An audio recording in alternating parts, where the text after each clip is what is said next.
Welcome back to League of Legends here at the ROG Arena in the Microsoft Store at Easton Town Center. We are playing the game today, the teams playing right now are Team 3 Fist Brown versus Dramatic pause. Team Busted. We're going to get into these bands here. Sejuani band first and foremost, a very strong magic damage tank jungler. We haven't seen her yet today in picks or bans, but definitely is warranted in one of those. So an interesting statistic that we uh, haven't seen yet, so we'll see if she does get picked at some point. Kog'Maw, the second ban. Kog'Maw was the hyper carry that led the boosted animals to a victory in our previous match. And we will not be seeing him in this game. Don't have to speak to the power or damage that Kog'Maw provides to a team. Hey, Tim. You and your... Oh, we have technical issues again, so we're going to get that fixed and get right back into picks and bans.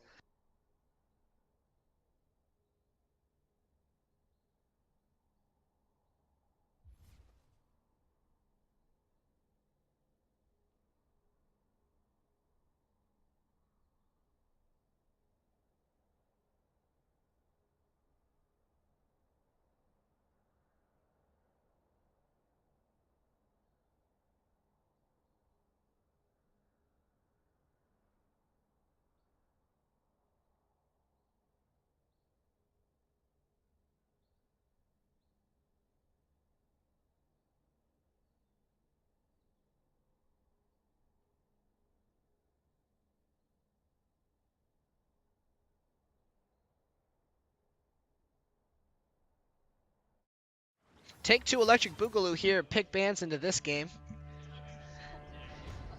Sejuani is the first ban yet again, so no tricks or other word that means tricks out of the blue team. I'd expect to see a targeted Kog'Maw ban from the red side. You're there a genius. 2 for 2 on bans right now. Gonna get into the second bans. Interested to see if we target more tanks or if we trying to perhaps target out the jungle specifically. Cho'Gath, we saw in game 1, taken off the board. He was banned last game as well. Powerful AP late game scaling, health stacking champion in the top lane. From the red side, we have that infamous Lulu Cog duo banned away, so not going to see the power that brings to the Rift here in this third game of the day. Janna still on the board though. Curious to see if we see her come out for either team's last ban, and there it is. Janna taken off the board. Like we said earlier, we are in the Ardent Sensor shielding meta right now. And Twisted Fate actually the last ban. Curious why Twisted Fate was banned. Definitely a good roaming mid laner, that Destiny ultimate allowing him to TP globally. So taking power away from that, but Twisted Fate not a great pick right now in the meta. Doesn't do very well against the burst control mages that are popular. Interested if that was a target ban or perhaps a panic ban. First pick is Yasuo. I do know that this mid laner is a Yasuo one trick, so definitely a comfort champion for him. We'll be curious to see if it becomes the carry that it can be, or if it is stopped in its tracks. Two picks on the red side. Still a lot of big names on the board. Gragas, Jarvan. Oh, we're going to see the Maokai top. Talking about big names, he's the biggest name in the Tree Kingdom right now. Top lane, magic damage tank, able to weather the storm of spammable abilities with that passive to lock people down with the W, Q, and ultimate. That provides an obscene amount of crowd control. And Amumu, actually, the second pickup. So Amumu almost definitely going in the jungle. Good. And Rakan not banned this game either. Amumu being a good AoE CC jungler, but Rakan picked for the blue side. That is a good knock-up source for the Yasuo in itself. That Alt W making it impossible to get out of that if it hits, and Tristana picked up. So 3 very strong champions for the blue side. Rakan and Tristana, perhaps one of the best bot lane duos, coupled with the Lulu Cog, which was banned. So we'll see if that's able to come online as well as this Yasuo. A very scary team in ahead that this blue side has picked so far. Does Tristana's ultimate count as a knockup? It does actually. It's any displacement that isn't a stun. So again, another Yasuo alt trigger. Vigar, the last pick for the red side. A lot of AP on that red side. A lot of AP. Vigar being a good counter mage, so to speak. That stun field coupled with the burst that it provides a very good uh, tool to use in this AoE CC center team Yeah, comp. Nar band away for the red side. How's that Maokai Nar matchup It's work not out? good. Nar is Okay. very good at the tank against the tanks. His W hyper procs doing percent max health damage, but magic damage. So him doing mostly physical, but that coupled with that provides it makes it very hard to itemize against the Nar in lane. And then him going Mega Nar and providing the CC in team fights kind of gives him a jack of all trades mindset into that champion. So good ban. Zaya banned from the blue side, so taking away the AoE or the wave clear that she provides with those feathers, as well as the self peel with that ultimate. And Cat Katarina, the ban last red. ban on the red.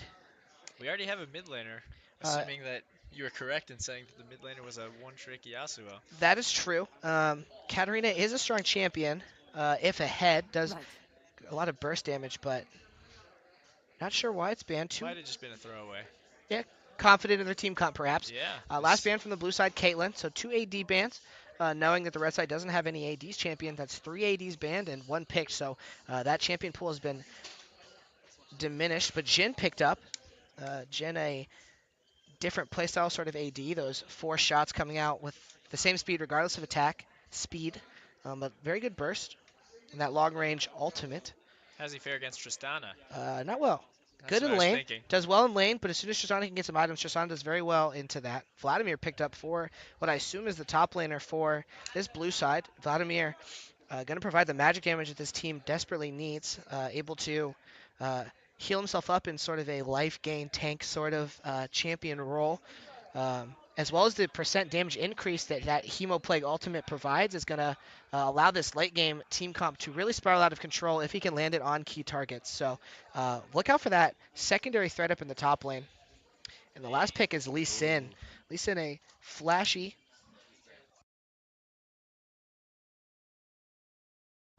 Lee Sin, a very flashy jungler. A lot of dashes and kicks and ability to do interesting engages with that Dragon's Rage ultimate, the insect kick potential, able to kick out uh, on or badly positioned ADs. So if we look at the team compositions here, red side definitely going for a AOE team comp sort of mid game team fight potential. What are we looking at for this blue side? We're seeing a lot of AP and a Jin. Some hard engage from the Maokai and Amumu. A lot of CC between the Amumu ultimate, Vigar, Box, and the Maokai's whole kit. if we look Well, at if we paired look, with the Bard binding potential and the Jin W. Lots of CC opportunities. if we look Everybody on the red side has a tool to provide a knockup for the Yasuo. that's blue. Oh, blue side. Sorry. Has a If we look at the blue side, a lot of Yasuo knockup yeah. potential. Rakan, Tristana, and Lee Sin, as well as Yasuo himself. Vladimir doesn't have the ability to knock people up, but instead provides that damage increase and AoE damage. So we'll see if these team comps can do what they want, see if we can get a good game. We do have a 3-minute delay once again, so we will see you guys momentarily back at the ROG Arena here at the Microsoft Store. And I'm going to say the last thing because I was told I was not very loud out there, and I think there might be someone listening to tell if I'm speaking loud enough. So this is me slowly talking before we say we will see you in 3 minutes.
All right. We on? All right, ladies and gentlemen, welcome back to the ROG Arena at Easton Town Center. We are about to get onto the Rift as we hit the 15-second mark, and the Fountain Barrier goes down. Lee Sin in his bot lane, heading into his red buff. We see a Mumu who is desperate to start with that blue buff, headed toward his bot lane as well. Some spicy item starts from the supports, both opting for a control ward and a potion as opposed to the 3 potion store. That is standard. And we see the Dorans from the Trist this game. Last game we saw gold generation items and Doran shields. Jin opting for the relic shield start, so is looking to get that Bard Ardent Sensor as quick as possible, or perhaps another support item. Jin does not do super well with the Ardent Sensor because he doesn't get more attack speed. It does gain him more movement speed on critical strike, but doesn't gain any actual faster attacks from that Jin hard blocked into his attack speed. And Blue has opted with the bold strategy of sporting the Cloud9 flare. We'll see if that plays out, how that plays out for them, and if they can bring similar success to their favorite NALCS team has been doing in Worlds. Doran's ring start from Maokai in the top lane, so gonna have a little bit of damage that the AP from that item provides him. Gonna be able to wave clear early against this Vladimir, who doesn't have a ton of wave clear until he gets Protobell and some more levels into that Tides of Blood ability. Gonna get into our leashes here. Both junglers going their respective jungle items, nothing too out of the ordinary there. Yasuo with the early push. We'll be interested to see if Vigar's range is going to give him an advantage in this lane early, or if the Yasuo will be able to... Yeah, if you're Vigar here, you just want to farm till late, right? Absolutely. Last hits with abilities as well as champion damage that he deals with his abilities gains him AP over time permanently. So able to infinitely stack that damage. So we'll see if he's able to get to that damage threat or if he's kind of flounders in that lane. Yasuo can be a very scary thing if left alone. Nothing too spicy here early. Little trades back and forth in the bot and top lane. Mid laners just farming. Early CS lead from the Yasuo, but could be made up. Looks pretty standard. Lee's making his way topside, no wards. Lee Sin opting to not go the Raptor camp, instead going Wolves into a double buff with Wolves in between there to get an early level 3. Going for that Scuttle Crab now to get the vision, try to spot out this Amumu. Amumu, very good ganker. That bandage shot's ability, able to stun the target. If he can hit it, it is a skill shot. So expect that to be a factor in these ganks. Lee Sin not providing any crowd control until level 6. Amumu having that edge in those 3v3 scenarios. And he's going to beat Amumu to his own red buff. We'll see if Amumu goes to meet him there and a fight happens, or if he's able to steal it away before Amumu sees him. Here goes Amumu. Amumu going to go up. Find the blind monk in his jungle. Ping is going out from the red side. Amumu very low, gets hit by the Q. Shockwave lands, Thunderlord proc, flash from the Amumu, and Lee Sin's going to let him waddle away and instead choose to steal that red buff. So not a disadvantaged start from this Amumu. Amumu able to get his blue buff, so not entirely behind, but a 3 buff start from the Lee Sin pushes his gold and experience up quite a bit from this Amumu early into this game. Lee Sin dodging the skill shots and the stun out of the Vigar. I'd be curious to see if this Lee makes his way mid to help out this Yasuo that you mentioned was their one-trick hyper carry. Maokai dodging the E with his own twisted advance. Sapling comes out of the bush and opts to hit minions instead of a champion. So not sure if that's the greatest play from the Sapling, but not controlled by any players, so not much you can do there. Bard stepping forward, get the Q damage to get that spell fused edge gold, but the explosive charge drops onto Bard from Tristana, so going to take some damage. Heals himself with a W, but not enough to negate that damage completely. Early CS leads in the middle from this Yasuo, up about 10 CS. Bard roaming up, maybe just a ward it looks like. Afraid of the Lee Sin coming from behind, opts to ward by his blasting plant. Amumu is down on the spot side, but the river is adequately warded. They will spot him out if he opts to go down there. He's looking, he's just going to kill the Scuttle Crab and get some dinner for himself from that. 15 CS lead already for Yasuo. Yasuo very comfortable not engaging at all, just farming and getting that gold lead from last hits alone and not worrying about killing this Vigar confident in his ability to do so later. He is stacking AP though. I always say, if Vigar goes even, he's ahead. Yasuo's been able to secure himself a gold lead off CS. How often do you say that? I say that every time I play Vigar. Every single time. I say, gank please. Oh, Vigar If he goes even, he wins. getting a little feisty with this Lee Sin Yasuo, but the bar dropped very low from Rakan Tristana. Forced to flash over the wall, so that summoner spell is down. That's 2 flashes down for the red side. All summoners still available except the Tristana heal on the blue side. A lot of poke going down on that Bard from the Trist. Bard actually used his tunnel to go into that danger there. Currently shoved in, but Amumu is at his Gromp, close enough to help if need be. The Bard still has not backed and is very low on both HP and mana. Maokai using that Arcane Smash to just clear the waves and try to stay away from this Vladimir. Vladimir, being range, is able to do a lot of damage for free against this Maokai. Vlad has 6. And Maokai does as well now. Not the typical wet noodle fight you might see up there. A lot of AP. Vlad capable of doing plenty of damage on his own. Vigar is down 22 CS now. This oppressive Yasuo still has a potion in full health. Vigar has 2 biscuits himself, but running low on mana. Neither mid laner has managed to back. I guess that's the same for the bot lane as well. Amumu in this top lane, but Vlad is hunting him down. Amumu waddling away from this bloodthirsty vampire guy. He's going to try and kill his Krugs, get some gold. Did get his Grump stolen in the bot side as well, so 2 camps stolen from the Lee Sin. The reason why Lee Sin's up both in CS numbers and in experience, Lee Sin should hit his level 5 first, is on his red buff. And the blue buff actually available to be stolen on the red side. Lee Sin does look he's actually going up that. He knows that it's spawned. So gonna look to steal yet another buff. Vigar going down and warding, but isn't gonna spot out the Lee Sin in time. Lee Sin getting a little bit Drake of is the first Drake. I'd imagine the red side cares a little bit more about that. A lot of mana hungry champs on their side, not so much. Yasuo Oh, engaging on the Vigar. Vigar dropping that stun cage and he's keeping himself alive for now, but Yasuo eating back in, gets the auto Q, auto into the ultimate. Lee Sin's there and the flash from Vigar not enough. Ignite dropped by the Yasuo, and that is first blood on Yasuo. Almost got out of that by the Vigar. Yeah. The last minute Ignite dropped from the Yasuo, forcing that summer spell out. So he had a biscuit. I wonder if that might have made the difference there. yeah, potions could have saved him there. Biscuits providing some instant health Yeah, when absolutely. popped, as opposed to just the overtime health gain that a normal potion provides. So perhaps a little bit of a misplay, but we'll see if it makes a big difference or if he's able to come back. He is down just about twice the CS. Yeah, and the Yasuo has dodged every single Vigar stun that I've seen throw down when the camera's been on him. That's really going to be Vigar's best hope of getting his combo off. Probably going to need a jungler's help at this point, but Amumu's yet to get 6 himself. Not seen many ganks. I imagine that we'd see a stronger effort to make that gank once he does have his ultimate and that strong stun leveled up.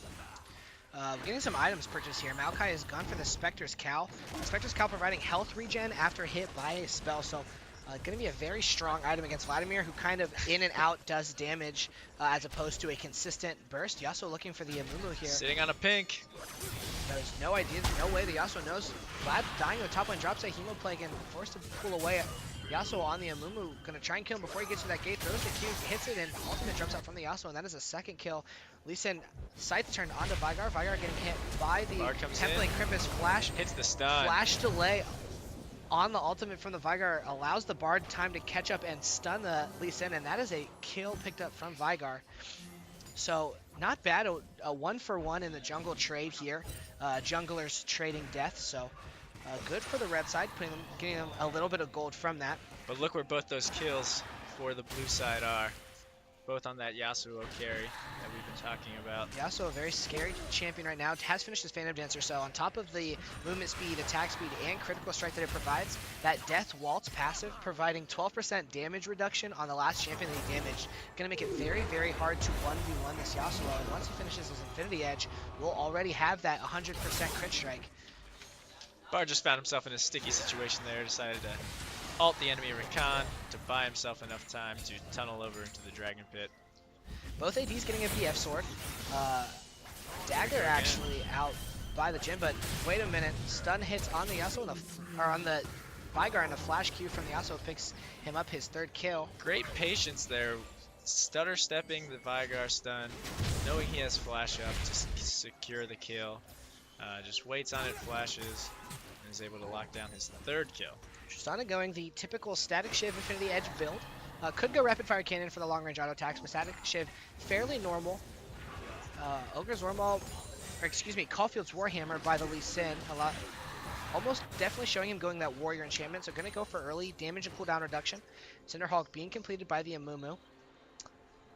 Vygar going for that Morellonomicon, so looking to cut the healing with Vladimir build. It's very strong option, but a fight in the bot lane. Windwall blocks the bandage toss from Amumu. Krista said Mummy Time drops and leaves, and first Jin auto hits the Windwall and it's blocked. Yasuo kills the Amumu, but he's looking to run for his life. Rakan W ult trying to save him, but Yasuo drops anyway. Vygar's stun goes down and Rakan forced to run away. Flash Q stun from the Bard and the Dreadnought drops.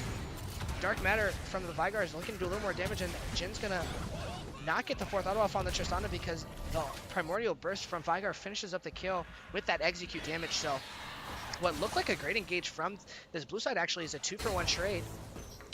Amumu dropping for the Tristana and Yasuo kill. The shutdown gold going over to the Jin, to the Vygar? To the Vygar. I think it was Jin that finished him. I think you're right. Whoever gets the kill gets a lot of gold from that shutdown, and it's going to allow them to back and kind of step up their gold game a little bit. Stunfield comes out from Vygar. Rakan forced to dodge around, but that force drop from Jin doing an insane amount of damage. Yeah. And the kills have actually been even out here. Only 400 gold lead by the blue side, which is actually just first blood gold and a little bit of a CS disparity. But that was great by the red side. Yeah. If you saw, they had 2 or 3 wards in the bottom side of their opponent's jungle. Know that they aren't going to get counter-gaked when they head down there. The Yasuo did, of course. He's very strong right now. He took down the Amumu, almost took down the 2nd, but they were able to win that kill trade and secure the shutdown gold. Health and AP items being built from Vladimir. Vladimir's passive giving him AP for health and health for AP.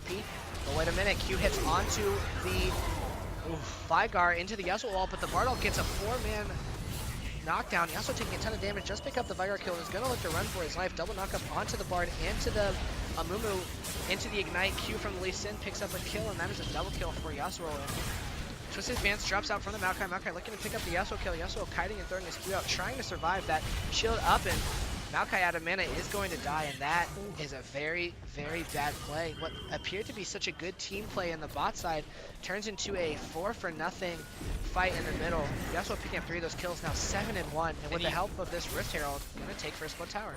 Again, finds a way to avoid the Vygar stun, waits for the knockup from his team, and ults into the Vygar cage that he was hiding behind. Great play from this Yasuo, and then manages to dance between the minions and receive the shield from the Lee Sin to stay away, even though full health Maokai tried to finish him off when he was at very low HP himself. Maokai having no mana, having used it in the top lane, trying to fight off this Vygar, as well as only having magic resistance in his items, but sneaky Bard kill on Lee Sin. Good Thunderlord's proc, but this Maokai having no armor means that Yasuo was able to shred right through him. Yasuo opting to hold off his Infinity Edge purchase a little bit, instead opting for a Merc Treads and Hex Drinker combo. Looking at the team comp, 4 of the champions on the red side doing magic damage. Those 2 items together are going to make it very hard to kill this Yasuo, even before that Death Waltz passive Phantom Dancer provides. Yeah, Vygar does not, here we're going to see them posture for a Dragon take. On the red side, exhaust goes down onto that Yasuo, going to reduce that damage, but he still gets 2 in his ultimate. Mumu ult comes down, but it's not enough to kill Yasuo, and they're just getting cleaned up. Triss gets the reset, and there will be Dragon and a few kills going over to the blue side.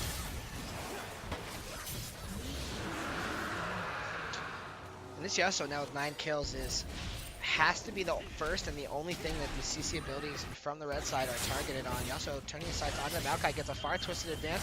Yasuo getting the autos down, trying to kill Maokai. Maokai out drops, blocked by the Windwall. Yasuo sliding through minions, sliding into those DMs, misses the Q knockup. Bardal drops but misses. It doesn't get there in time, and the Maokai going down to the Yasuo in a 1v1, and that shows the power of this Yasuo and the disadvantage that Maokai puts himself by not having armor. Yeah, Maokai, that Spirit Visage does not help a lot against your AD mid laner. I do like the Hex Drinker out of Yasuo. I think the best Bard? shot the Vygar has is to land a big ultimate. Now that Bard probably won't be opting enough into to a kill fight him. he doesn't want. Oh, and Lee Sin is there to clean it up. Knock up from Yasuo, but no ult comes through. Lee Sin actually kicks the Vygar to safety, but not before Tristana takes the bot tower. We are 50 minutes into this game and a 6,000 gold lead for the blue side. Gonna go up even farther when this mid turret goes down. And that's only 2 more tier 2 towers available for the red side 15 minutes into this game.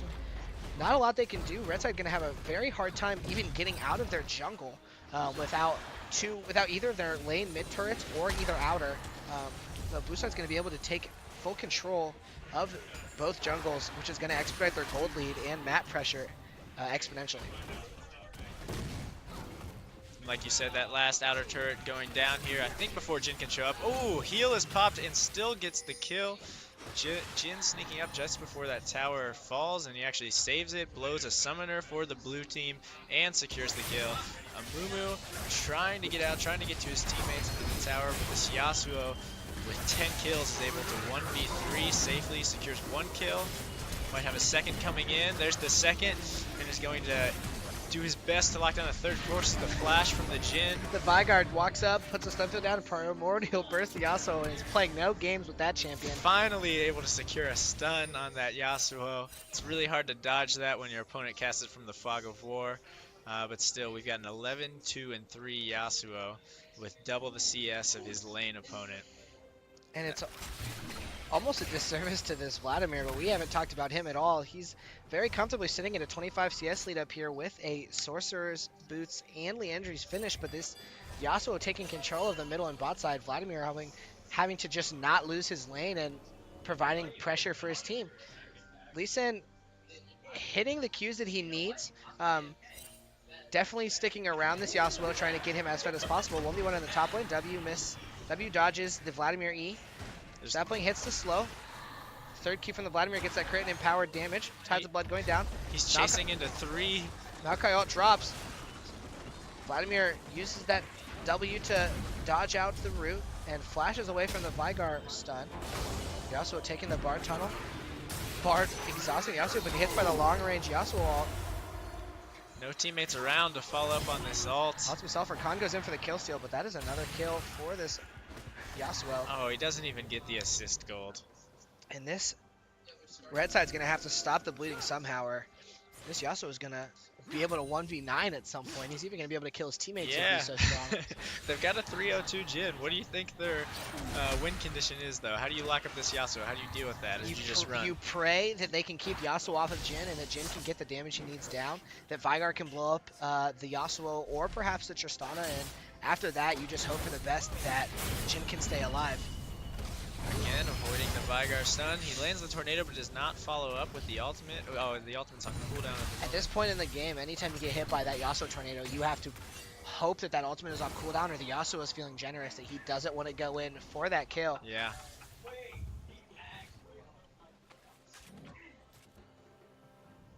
Bramblevest finished from the Amumu.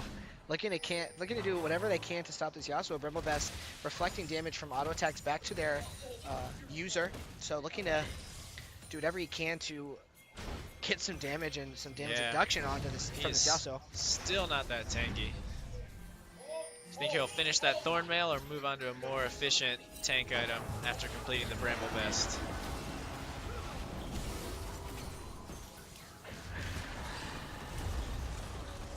Maokai ult comes down. Vladimir trying to zone the red team off his carries. Khan all W's onto the Vygar. Vygar knockback by the Tristana into the Yasuo. Yasuo pops the ult and he gets the kill. Tunnel's going after the Bard, but the red team has no problems following right up into, or the blue team, sorry. Vladimir under tower, gonna get the healing and be able to walk out of that, and Tristana putting autos down flat. Yasuo comes out from the wrong side of the map, forgets that he's even on the blue team, and decides that he wants to kill them from the red base, and that is an clean, almost clean ace from the blue side. Khan going down, but sacrificing himself for that engaged potential. And Yasuo now sitting comfortably at 14-2-5. Lee Sin at 4-2-5. Vladimir yet to die, only 1-0-2, but definitely a threat. Tristana playing almost a support role here, 1-1-7. Yeah. Just doing what they can to get Yasuo the kills, and who's going to get an easy inhibitor. Bard throws out the Tempered Fate to try and stop it. Followed by a Vygar stun, trying to keep them off of this. To no avail, though. Are they going to back out before they get this inhib? Definitely feel like blue team could have taken that inhibitor, but Choosing to play it safe. play it safe. Can't They fault them. know they have a lead. They're up 11,000 gold here. They're going to opt to instead just back off, back and spend the gold. This is immediately after they chose to follow a bard tunnel under their opposing team's tower into a certain double stun. Lee chooses to flash the Vygar stun, takes the blasting cone to safety in the Baron pit. Jin's going to aggro that Baron just to chunk the Lee Sin down to half health. Vlad's in trouble here. He does have the pool, which dodges the Mumu Q. Spamming the Cloud9 emote as he runs away to safety. We'll see if Bard can get in range to do something here, and no, it's not going to happen. Manages to stun Yasuo, but that's more about saving his own life than ending Yasuo's. And the red team is posturing for Baron here. Maokai already starting it off. Pink ward laid down, clearing out enemy vision in the Baron pit. We'll see if the blue team can do any team to contest. Yasuo ignoring. He's going to end the game. Yasuo ignoring the Baron call and opting to just take the inhibitor instead. Confident that his team can win the fight. Tristana blown up quick by the Jhin, but with the Vygar low on the bot side, running from the Vladimir. And Vladimir he gets it with an auto. Q. So Baron Yasuo just in the base. Yasuo is not worrying about his team's ability to team fight here, and instead opting to. Yasuo is toying with this Bard. One Nexus tower down. See if he can get a second. He's just continually taking the Bard tunnel. Ult comes down from the Bard on this Yasuo. Mumu lands the bandage toss. Curse of the Sad Mummy comes out. Is it going to be enough to kill this Yasuo that is spawn camping the enemy team? It is not. One Nexus tower remains. He goes back in. And a big ultimate.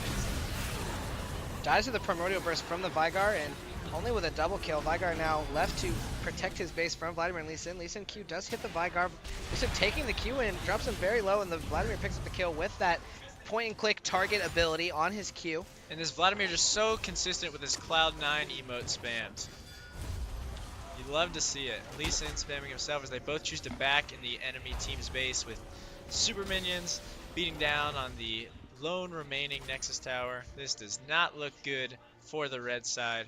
Don't think they have a lot of options left. I imagine that the blue side is going to wait for Yasuo to spawn and just run it down mid. They could take the Baron, but I almost feel like that's a place for that they could throw it. Instead, should just take their lead and push it down and win this game. What the red side needs to do is they need to CC this Yasuo before he can get that wind wall out and kill him with all of their damage, and then hope that the 6-0 Vladimir and 1-2-9 Tristana can be dealt with after they use everything. But they have to use everything they have on this Vladimir. This game will be over very, very quickly. Yeah, between the Yasuo does have the Maw, but between the Vygar and the Jhin, I imagine there's enough damage to take him out if they lock him down for a second or two, but that is just going to be a very tough ask that involves their team not dying before they can get close enough to do that. Baron being completed by the blue team, gonna make this task even harder for the red team to win.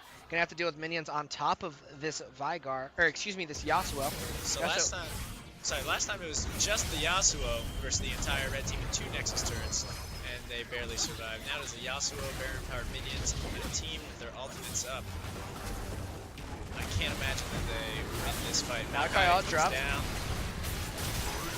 Yasuo ult just on the Mumu, picks up the kill. Very low. Maokai double kill for the Yasuo. Yasuo maybe looking to get a pentakill. Jhin very low. Triple kill. That's the quadra kill. Can he find the pentakill? And somebody took it away. Vladimir. No, it was a minion. Vygar dying to minion, so he can't get a pentakill. And that is going to be the game. Congratulations, Team 3 Fizz Brown, for your victory. We will see you in the finals and be back soon here at the ROG Arena. Remember, kids, do not take Baron. It will lead to your pentakill being stolen by a minion.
Hunger never sleep.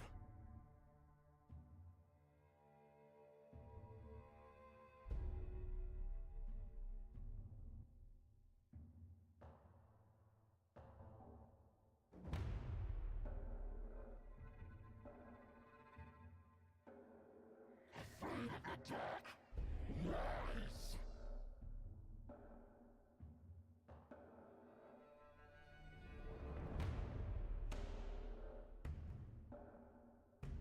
As you wish.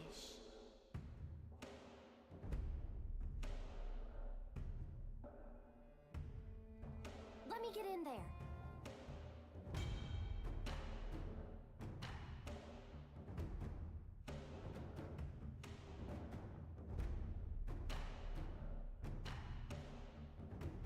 Impure fools.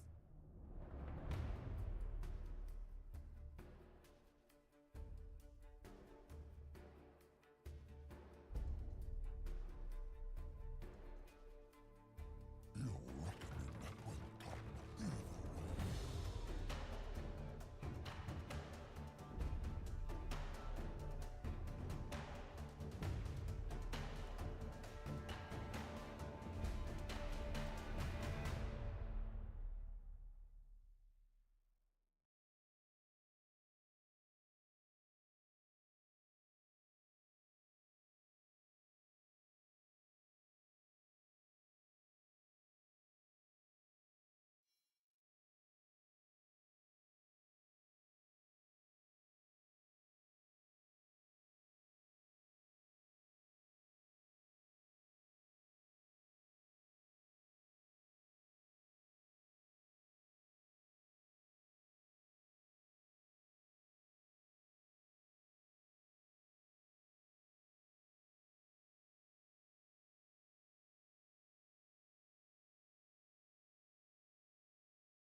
Never look back.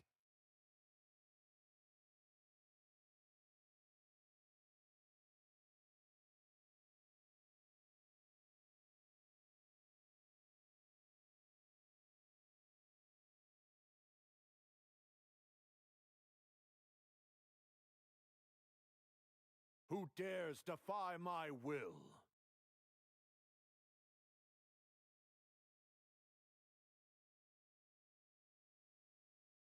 Learn from your mistakes.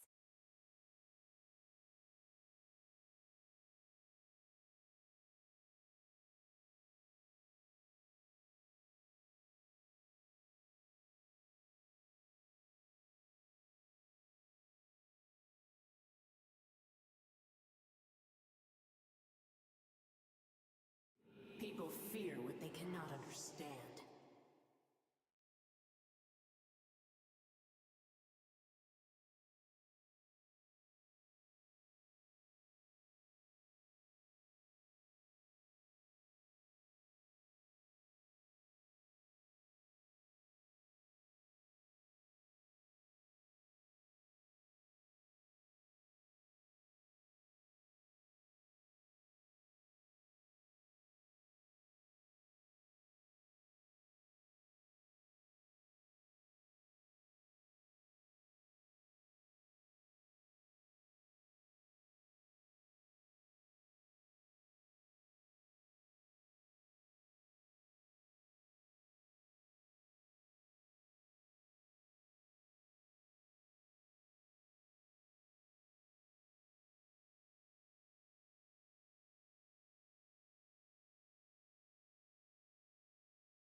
Summoner's Rift.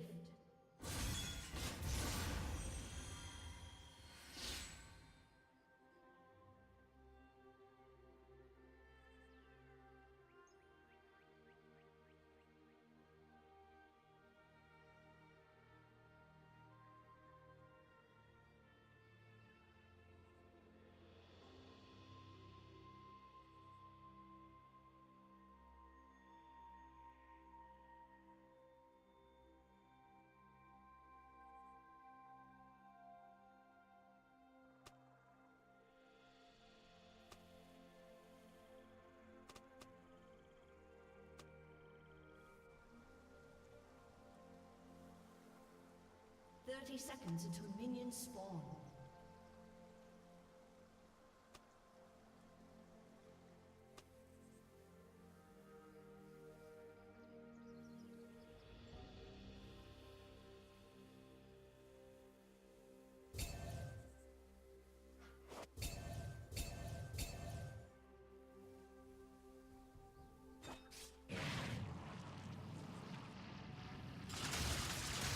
Minions have spawned.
commands tire me!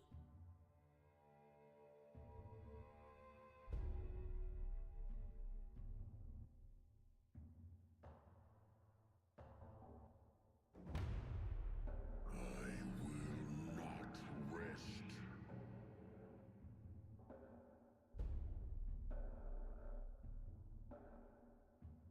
Seriously? Seriously? Lame.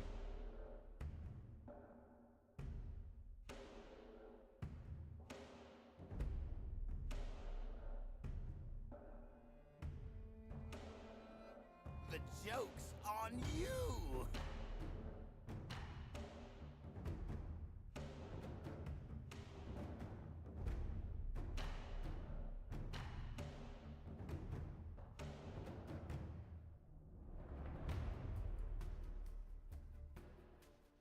Fine, I'll just be over here, sharpening my feathers.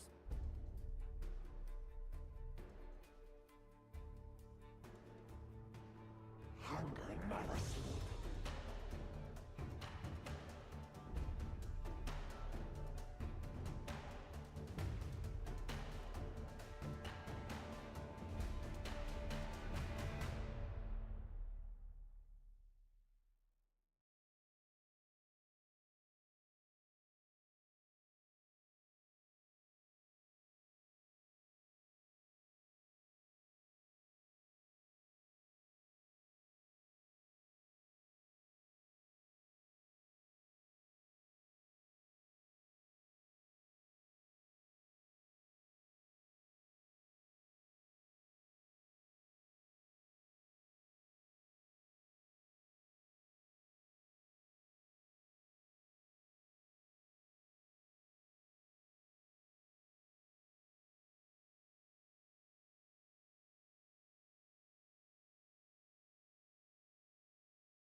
Let me get in there.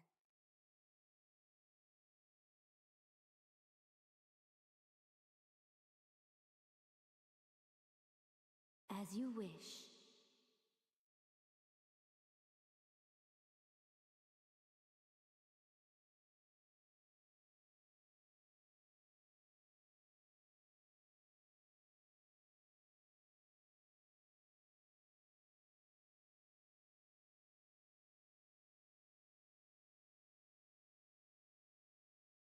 I'm on to you!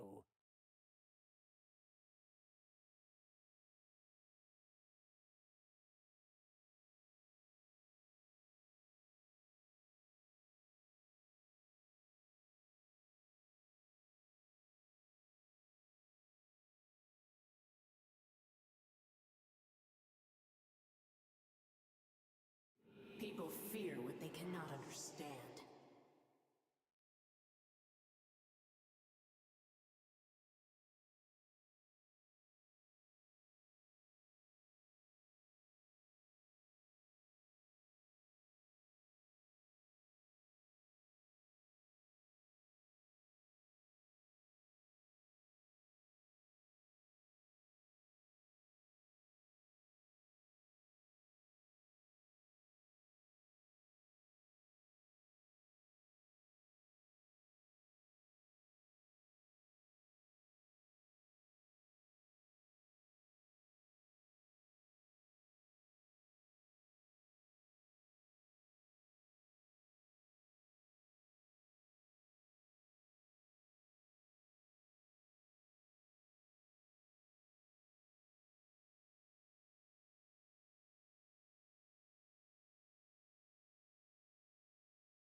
I'll just be over here, sharpening my feathers.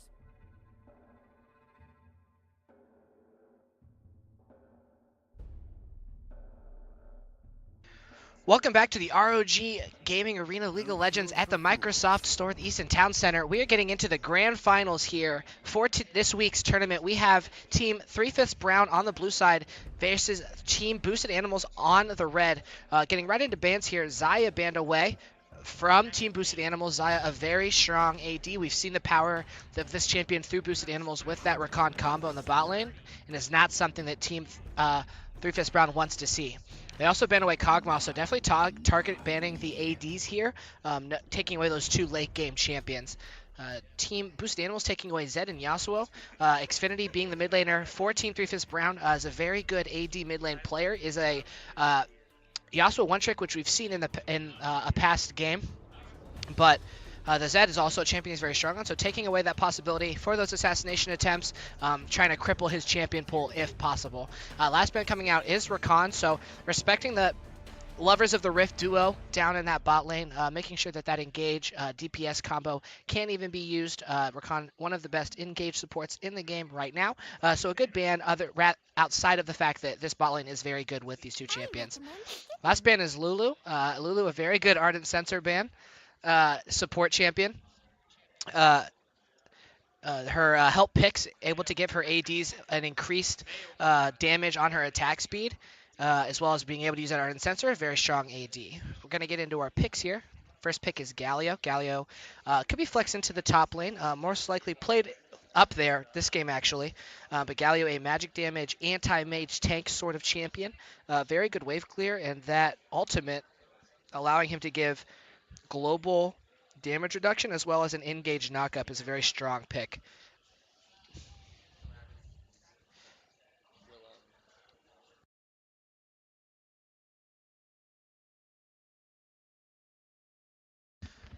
Team Boosted Animals pick Shen and Gragas, both tank champions. Shen going to go in the top lane, going to be able to match Galio's global presence with that ultimate. And then Gragas in the jungle, a very strong magic damage tank, able to engage with his stun on that body slam, and then use his ultimate and Q to disrupt team fights and keep a target where he wants them as long as he hits them correctly. Last two pickups for this first round from Team 3/5 Brown is Soraka Caitlyn, one of the most safe lanes in bot lane in the game right now.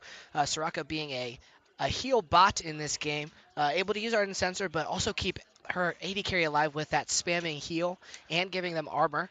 And Orianna is the last pick for Team Boosted Animal. Orianna, good control mage, good damage, good zone control, good AoE, very safe mid lane. Getting in the second round of picks here, looking to ban out the jungle, or perhaps Team Boosted Animals opts to ban Sejuani. Sejuani, very good engage AP champion. Alistar taken away by Team 3/5 Brown. Very good engage support champion. Good support, able to keep his AD alive. And last ban for Team Boosted Animals is Jarvan. So taking away even more of that engage, that EQ swag flag combo, very potent engage into the Cataclysm. And Blitzcrank, the last ban out of Team 3/5 Brown. So definitely targeting the support here with 3 support bans. Perhaps trying to funnel her into a pick, maybe into that Janna or Nami. We'll see what champion is picked up, but we're into our second round of picks here.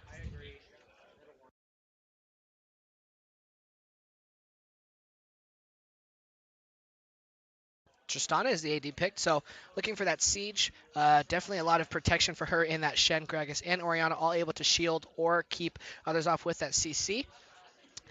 Good late game AD, and Ivern locked in as the jungler in this first game for Team 3/5 Brown. Ivern, an interesting champion, able to clear camps by putting groves on them. Can clear a lot of camps very early. Is a very good shield CC champion in that jungle, and is a little unorthodox as a pick. The mid laner will round out their team comp and will be Victor. Victor able to use that death ray and ultimate to do massive AoE damage in the late game, so we'll see if that's able to come online. And Team Boosted Animals picks Braum as their support, so a beefier support, again, able to keep Tristana. This is definitely a protect the AD sort of team comp, hoping that Tristana's late game scaling damage can propel them into a point where they are too much to deal with. Expect from the Team 3/5 Brown to roam around the map, use Ivern's clear speed and support to help in some ganks that Galio can ult into. And from Team Boosted Animals, expect a slower game to try to get Tristana to that late game part where Shen and Gragas and Braum can keep her alive long enough for her to do insane damage per second. We have seen these two teams before. Expect good games from this series. We are playing a best of 3. We have that 3-minute delay like normal, so I will see you guys back here in about 3 minutes.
Summoner icons have been picked and the champions have been readied. We are getting into this first game of our best of 3 grand finals at the ROG Arena here at the Microsoft Store East End.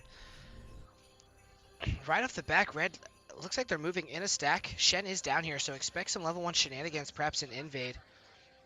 Welcome to Summoner's Rift. Nobody started abilities. Q started on Braum. Shen holding his level up. Might look to go that taunt level 1. Sneaking into this bot push. Nobody not seen here. Caitlyn does spot the Braum out. Drops the ward. And Red's invade is going to get thwarted here. And they're going to look to steal the red buff level 1. Ivern sneaking into this topside jungle and opting to do the same. So looks like we're just going to get a red buff trade.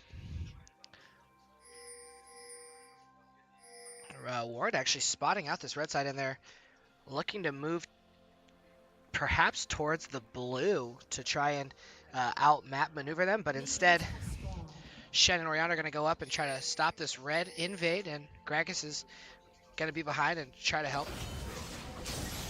Galio flanking on the Orianna. Shen taking a lot of early damage. Taunt started by the Galio. 2 taunt. Shield start by Ivern. Victor doing a ton of damage, getting those Q procs off. And a lot of early game for not a lot of results. Looks like Shen is going to start his Raptor camp. Ivern's on his blue and is going to walk up here and look to perhaps go for red buff. Decides not to and instead turns around and going to do a normal jungle clear. However, an interesting champion. Has those groves, doesn't actually damage champion or jungle camps, but instead puts groves on them and then sets them free, so to speak, allowing him to stay fairly safe in the jungle.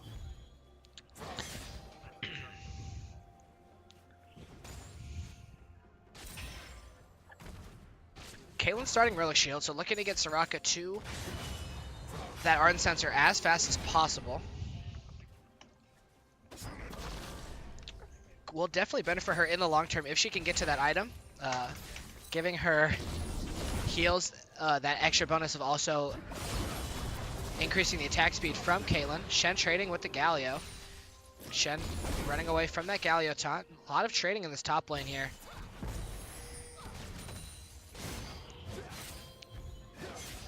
Galio dropped very low. Galio flash and pops that icon. Shen follows the flash but doesn't get anything from it. So traded flashes up in the top. Ivern in his bot side jungle.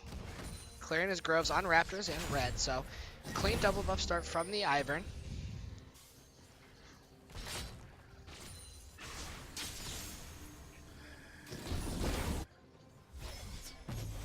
Soraka spamming those Qs so we can making sure her health stays topped off. An early 8 CS lead up for this Tristana. Big wave for Caitlyn, so we'll see her probably get that back. Gragas actually finds Ivern in his own jungle, but not before Ivern can take that Blasting Cone and escape. So Ivern stays fairly safe. Doesn't need to blow flash or anything. Gragas doesn't use his flash to make any plays, so all in all, just a little skirmish. Nothing big comes from that. Ivern does end up going back to base. And so buys boots and a control ward, so just looking to get to those camps faster, clear those groves. An interesting item that you see out of Ivern a lot of times is that Hunter's Potion. His ability to clear camps without fighting means that he can guarantee how much health he's going to get back from those potions and can keep himself topped off fairly nicely in that.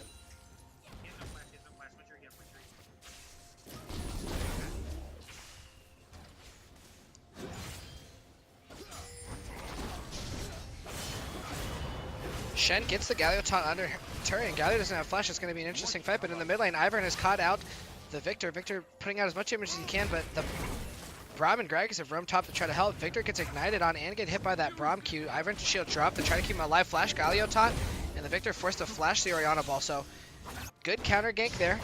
Taunt hits on the Galio. Galio drops that taunt for the damage reduction, but it might be too little too late. Does end up away with a sliver of health. This bot lane, this Braum, excuse me, very quick reactions on that rotation in the mid lane. Make sure that Orianna stays alive and healthy. Victor can't get any early leads.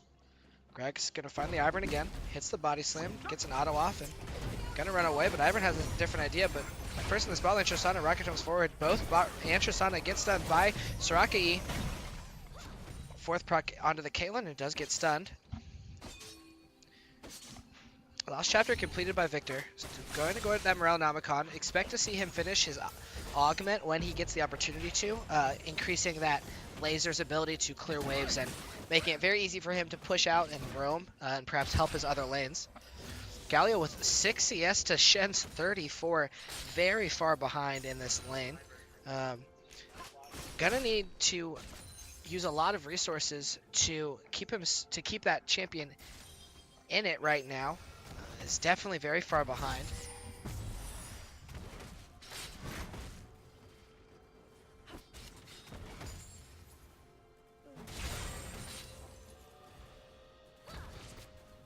Mobility boot's finished by Ivern, so gonna be able to move around his jungle very quickly and get that his farm on. Gragas opting for a Bambi Simber, excuse me, going to build towards that Cinder Hulk, but looking to get that AoE magic damage burn, able to clear his jungle camps a little bit faster. And Galio, looking to get as much reach in as he can in this lane, gets a rejuvenation beat on top of corruption potion. So just looking to weather the aggression that Shen is putting out and keep himself healthy enough to get some last hits.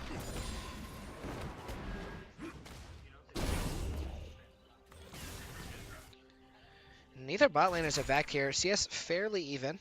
Tristana with 3 CS lead, but that's not much to bat your eyes at, so to speak.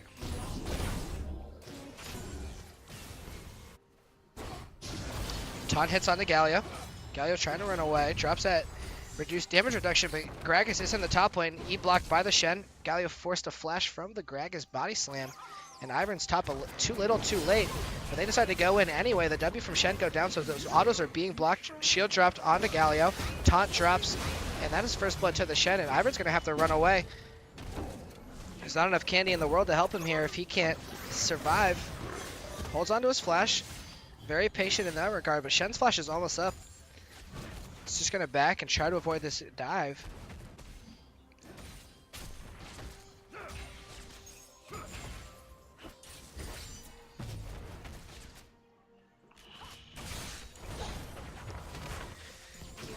Tristana Braum going to be the first of this bot lane to go back to base, pick up some items. Expect a BF sword at least from Tristana. Also picks up her Brawler's Greaves, so going that Zeal, going to look for one of 2 Static Ship or Rapid Fire Cannon. It's a standard build for that champion. It's very strong being able to back with that BF sword. Kaylin and Soraka will back now. I'm going to expect a very similar build from them. Perk of Ivern is that when he clears a jungle camp, the buff actually stays and can be given to 2 champions. So Ivern will be able to give away that red buff to Caitlyn without sacrificing his own, sacrificing himself having red buff. Instead, it's given to Victor. So he's gonna take that for the health regen. A little bit higher ability to push lanes. Victor pops his ghost, forces the Orianna flash. And Shenald actually forced also because of the aggression from this Victor. So that's 2 major resources from the side of Team Boosted Animals gone because of Victor's impromptu ghost play. Daisy dropped, but to no avail. Just going to walk back in the jungle and collect more of those groves. Orianna picks up the blue buff and is going to go back to base. Doesn't have any regen. It is very low. Just going to make sure she doesn't die to any shenanigans there.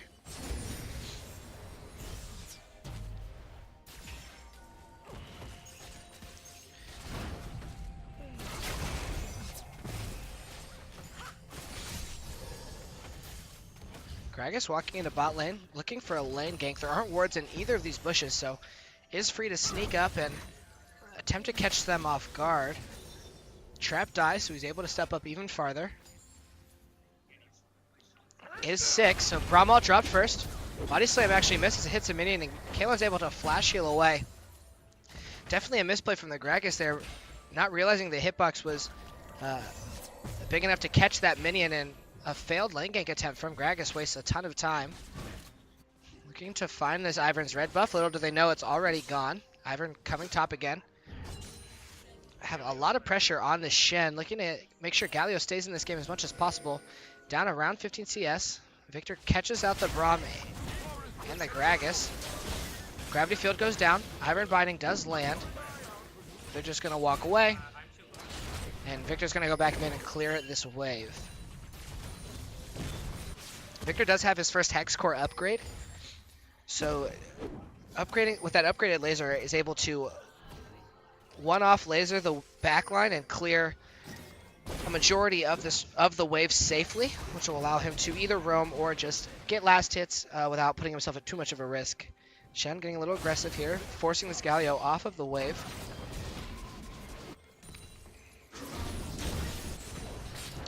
Rocket jump forward from the Tristana. Q and E from Caitlyn land, but in the mid lane, Ivern hits the Q into the gravity field from Victor. Barrier forced out from the Orianna flash, and the alt tick will land Victor the solo kill. Very good gank from the Ivern. Using that CC to allow Victor to get all of his damage off for free. And Orianna using Barrier there and still not being able to survive puts her in a very bad place in this mid lane. Victor will be getting stronger and stronger as game goes on, definitely in late game mage. And if she can't get to that Banshee's item quickly, or Banshee's Veil quickly, we'll be in a world of hurt here in this mid lane.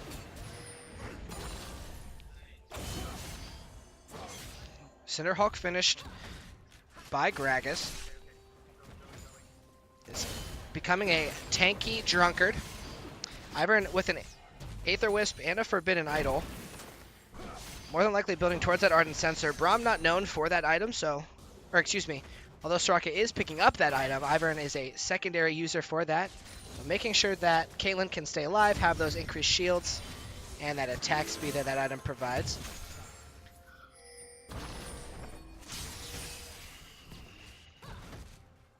Jerem's Fist completed by the Shen. In the bot lane, Bramall and Ignite drops onto the Caitlyn as well as the Shen ult just to make sure that Tristana can't die, and that is a clean double kill on the bot lane. Ignite dropped by the Tristana. The Shen ult almost not needed up here. No damage dropping out of the Tristana, just guaranteeing them that Soraka kill, and Team Boosted Animal is going to look to push this bot wave down.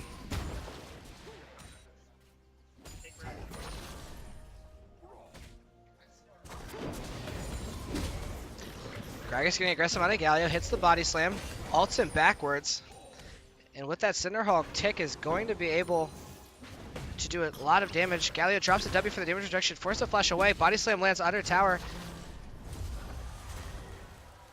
but the Galio actually gets out with his life. Victor ghosting up, looking to catch out this Gragas, pops the ultimate.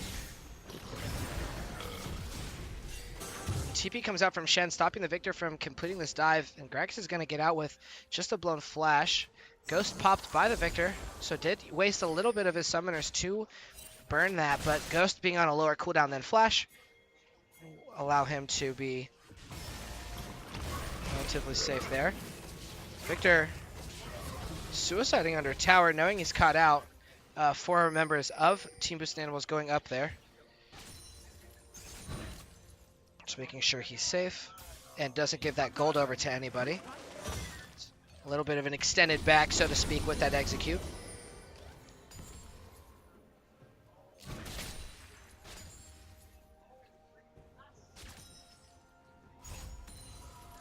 So we get the item builds here. Tristana has, with her 2 assists, been able to get to that static Shiv item before Caitlyn.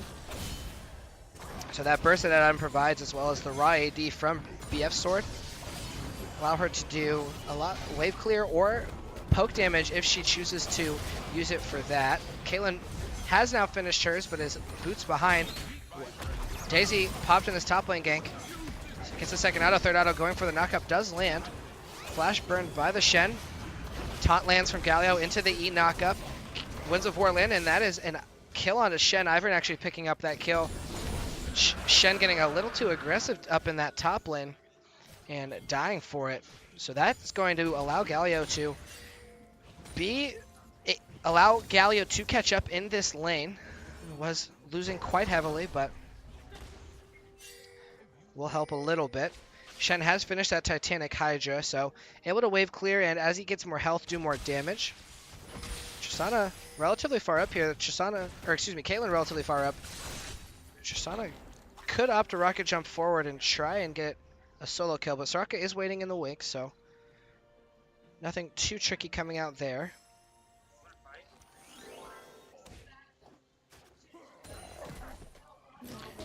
Orianna and Shen on this bot side of the map. Tristana, Braum rotating top, going to try and take the tower from Galio.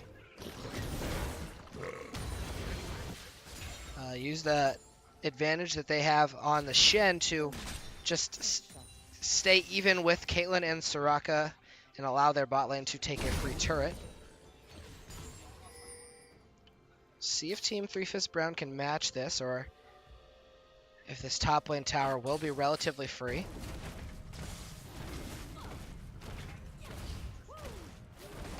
Red buff picked up by Tristana, so able to get a little more damage on those towers because of the burn.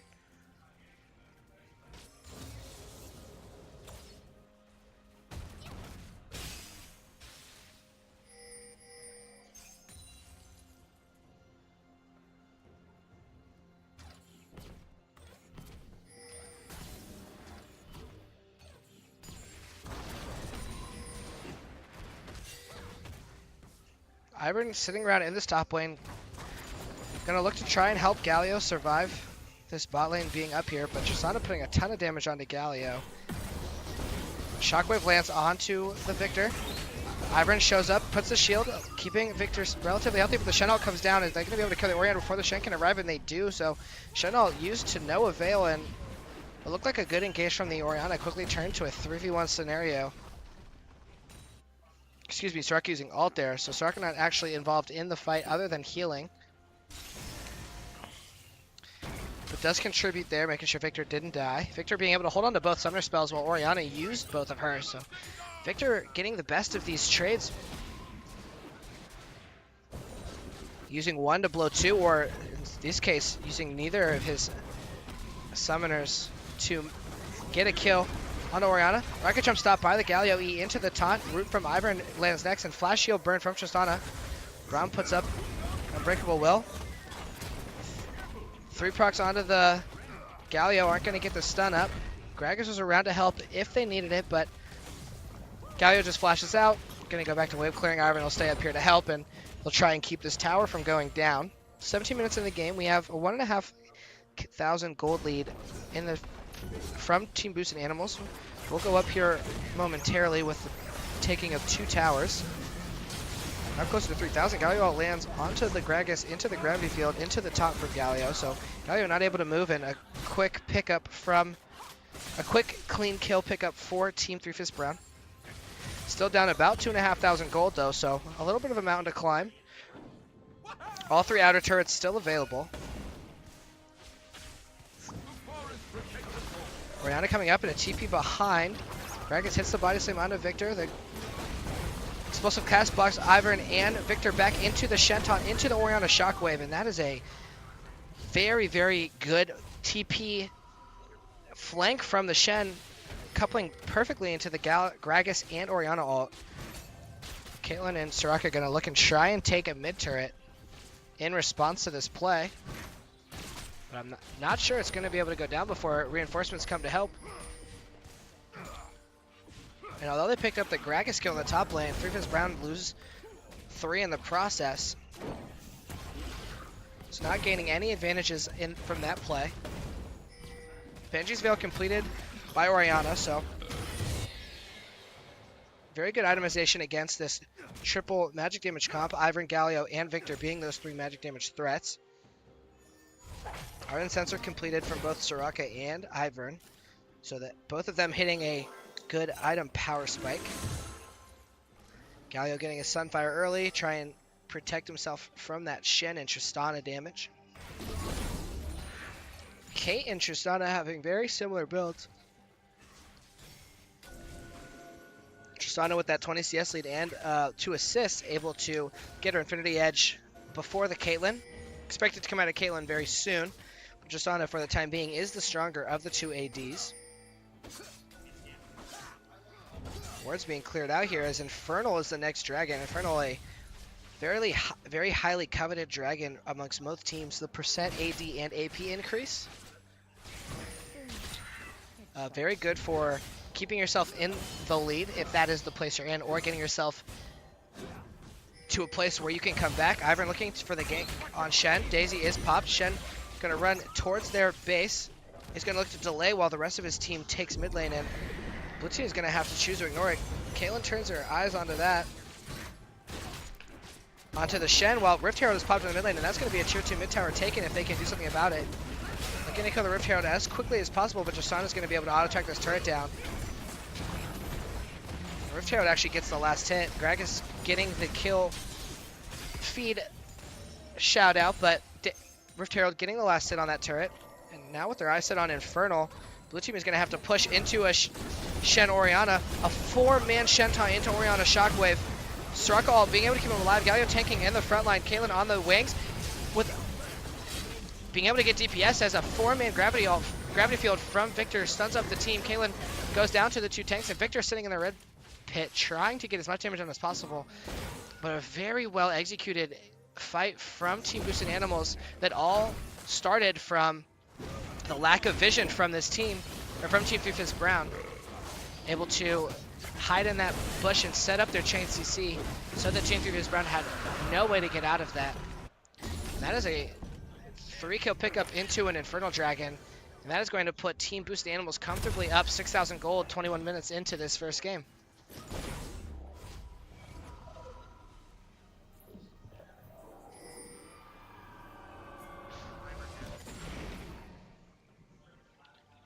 Team Boosted Animals going to go back, spend a good chunk of gold. Spirit Visage finished by Shen, so itemizing against this triple magic damage threat.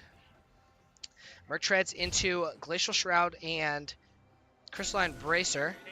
Gragas building towards Righteous Glory, so looking for a little bit more engage out of his item builds. Zeal picked up from the Tristana, so going for more attack speed and crit strike. Going Phantom Dancer or Rapid Fire Cannon. Probably the Rapid Fire Cannon for that increased auto range.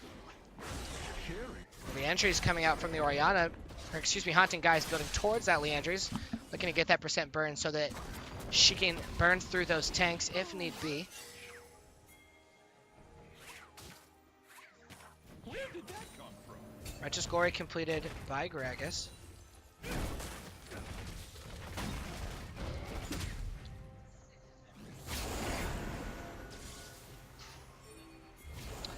Blue pings out on Baron as the red team sweeps Vision. Afraid of that threat with Shen being able to split push and ult in if you need be. Galio, Soraka, and Ivern roaming through the jungle. Caitlyn bot side trying to match the Shen. Without their AD, not a ton of damage other than the Victor here for Team 3 Brown. Ramo goes down and a rocket jump comes out from the Tristana onto the Soraka. A 2-man gravity field into the Victor ult is going to drop Tristana very low, but Shen ult onto the Tristana is going to give her a massive shield. Shen looking for a taunt is going to get it onto the Galio with Orianna putting the shield on him. Gets a command shockwave onto Victor into the dissonance. Tristana rocket jumps forward and the Gragas explosive cast actually picks up the kill. And that is a 2-for-0 trade for Team Boosted Animals, and that will be a clean Baron pickup for them.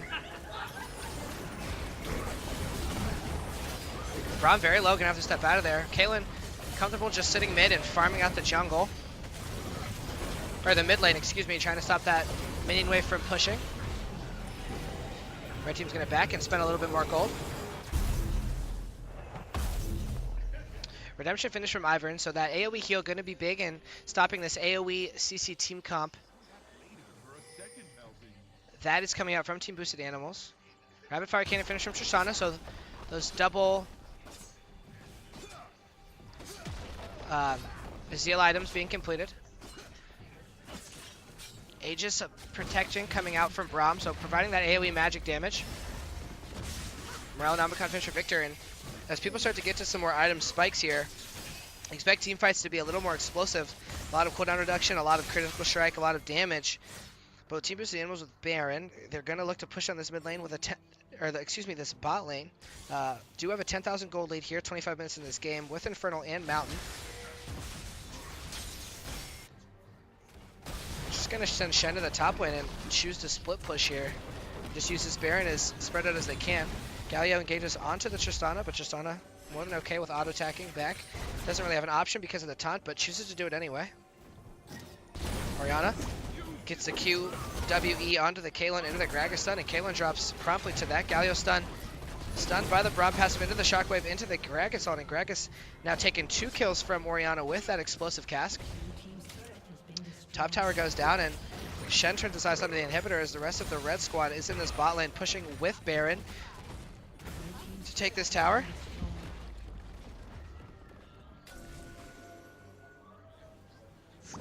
And Shen left alone up in this top lane is going to be able to split. He's forcing at least 2 to come up and stop him. Tristana with that explosive charge being able to put on towers is going to shred through this bot side inhib turret and be able to easily pick up inhib as Ivern attempts to do any sort of damage to Shen, but to no avail. Red puts pings in the mid lane as Shen continues to split push top, and looks like they're just going to knock down all 3 inhibitors and then walking into the base. And with this Baron buff and this gold lead, there's not much Team 3 Fist Brown can do. Going to have to pull out a big team fight if they're going to want to stop this. Looks like that team fight's going to come out here soon. Daisy is popped. Ivern dropped to about half health. Brahmal drops down. Shen comes forward into the redemption. Victor flashes backwards, gets the gravity field into the Galio wall. Victor ult do pop the Shen early. Shen ult goes on the Tristana, so the shield is there. Victor looking to do as much damage as possible. The Ivern shield giving him some more health, and Team Boosted Animals is running away. Banshee's Veil not popped onto the Orianna, but a 3-man shockwave into the explosive cat is going to do a ton of damage. Ivern dropped on the back by the Tristana's auto attack range. Galio looking to taunt as many people as possible, but the Tristana gets the auto attack, and the rocket jump cooldown refresh is able to jump 3-4 times into the quadra kill, and that is going to be the end of this first game. Tristana picking up a quadra kill at the tail end of that. They're going to turn their sights onto the tower. Boosted minions, Baron minions crashing into the turret with that Baron. Some boosted minions in the bot lane, hitting minions instead of the Nexus. So I'm not entirely wrong, but that is going to be the first Nexus death of this best of 3 series. 1-0, 2 boosted animals. We will be back after a short break into the rest of this series.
Welcome back to the RG Arena here at the Microsoft Store at Easton Town Center. We are getting into our second game of this best of 3 series against Team Boosted Animals versus Team Three Fist Brown. Team Three Fist Brown going to need to pull a win out here, or this series will be over for them. Are playing in a deficit, gonna have to do a comeback. Yasuo banned away, so not comfortable with Xfinity having that champion. He's put very big numbers up on that in the past, so don't want to see that. Rakan, first ban. Same thing, Rakan and Yasuo both being champions that both teams have played very well on. Zed being the second ban, so looking to get Xfinity off of those comfortable champions. Same bans as last game so far. Interested to see if the bans change from Three Fist Brown here, looking to perhaps get them off of a more comfortable champion. Team Boosted Animals seemed very comfortable before. Zaya and Rakan both banned away. Taking out the levers of the rift, making sure that those champions that do well with each other are gone, and Lulu also banned away. So pretty much the same bans. In fact, the same bans as last game. So be interested to see what the last ban from Team Boosted Animals is here. And it is Shen. So Shen banned away. So wary of that AoE or that global shield presence as well as the lane pressure that he provides. And Greg is the first pick from Team Boosted Animals. So we will see. Team Boosted Animals can do something, can do the same thing as they did last time. Sejuani and Shogath picked up 14 through Fist Brown, both very good magic damage tanks. Shogath able to soak a ton of damage as well as that true damage nuke from his ultimate that scales with his health. And Sejuani with that ultimate able to engage and keep one champion very locked up. Galio hovered and picked by Team Boosted Animals, so that magic damage anti-mage tank going to be very good against Cho and Sejuani, both being primarily magic damage dealers. And the last pick for Team Boosted Animals. See who they pick here. Plenty of champions on the table. Could be that Orianna again, but are going to opt in for Urgot. So we saw Urgot in their last game before here. Urgot a very good champion against those melee matchups. Cho'Gath being a melee champion, Urgot able to get those shotgun knee procs. Not a troll. They actually are shotgun knees and do percent max health damage. So going to look to try and pressure this Cho'Gath to the point where he can't get to that tank state that he's known for. And Thresh actually picked by Xfinity, so opting to pick their bot support, early. Thresh very good with the hook pick, as well as the utility from Alt Flay and his W. And we're getting to the second round of bans here. Banning away that Alistar once again, so just limiting that support pool as much as possible. See what Team Boosted Animals bans. They ban Tristana, making sure that perhaps not looking to play it again. Tristana very good in that mid game as we saw last time. So making sure that Team Three Fist Brown doesn't have an opportunity for that. Think carefully, And Braum is the last ban. So 3 support bans from Team Three Fist Brown alone and 4 in the game as of now. I'm on to you. Not comfortable with who Applause has been wanting to play support, making sure that her champion pool is as shallow as possible. And we're going to get to the first picks here. Malzahar is going to be picked perhaps as being hovered. And is locked in, so very safe mid laner, able to push waves. And that ultimate able to suppress one champion if they don't have that QSS, making it very easy to pick up solo kills or cancel out a carry in a team fight. So we'll see if he can get to a point where he can clear waves. Vayne hovered in the bot lane, a very scary late game AD, as well as Tom Kench to keep her alive. Tom Kench, very good support, able to eat his AD carry and make him invulnerable to damage. So Vayne, with that percent true health damage from those 3 silver bolts, will be able to be kept alive because of Tom Kench. Actually, a 4-tank team comp coming from Team Boosted Animals. Vayne being the only non-tank champion here, so definitely protect the Vayne team comp. And Caitlyn is the last pick for Team 3/5 Brown. Caitlyn, very lane bully-esque champion, able to use her long range and zoning potential because of her traps. Use her traps to keep their laners at bay.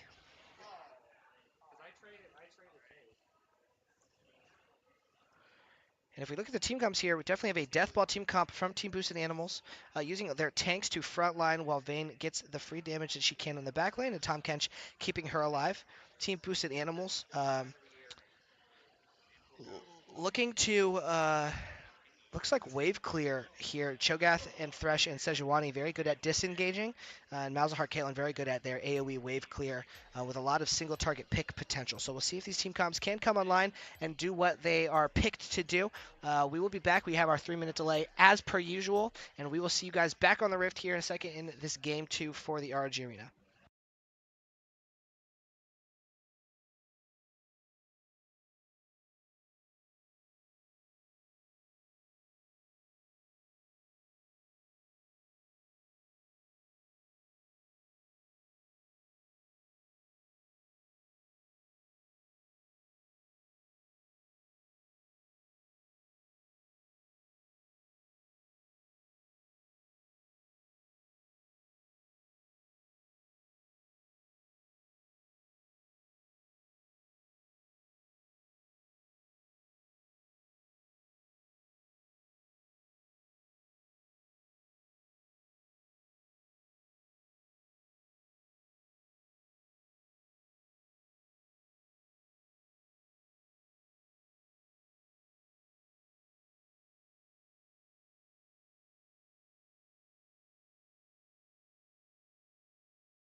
The rune pages have been switched and the mastery selected. We are getting into our second game here of our grand final tournament at the RG Arena here at the Microsoft Store.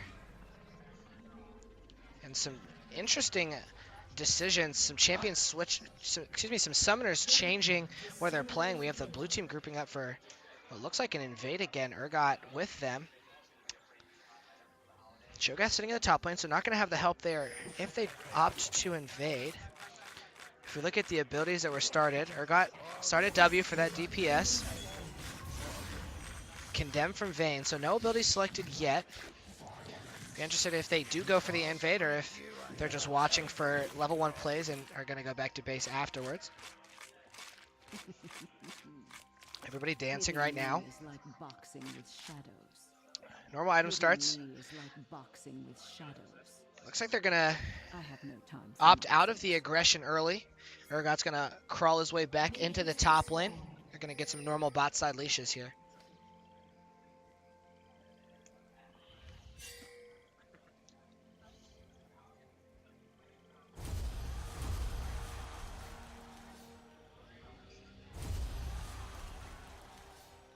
Ancient Coin start from Thresh. So looking for that golden mana, be able to use his abilities and spam that PO. Targon's Embrace, Relic Shield by the Tahm Kench will be a Targon's Embrace. Able to heal his AD a little bit as well as get some more of that gold. Cho'Gath pops those Vorpal Spikes. Going to try and trade with Cho'Gath.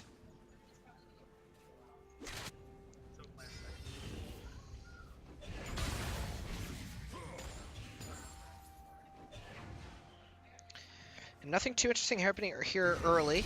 No early aggression. Malzahar taking a bit of damage from that Winds of War. But other than that, just standard stuff. A little poke damage from Caitlyn, using that longer range to get free autos onto Vayne. Urgot hitting level 2 first, pops the Q onto the Cho'Gath and pops his W, looking to pop as many shotguns as possible. It drops Cho'Gath well below full health, or half health, excuse me.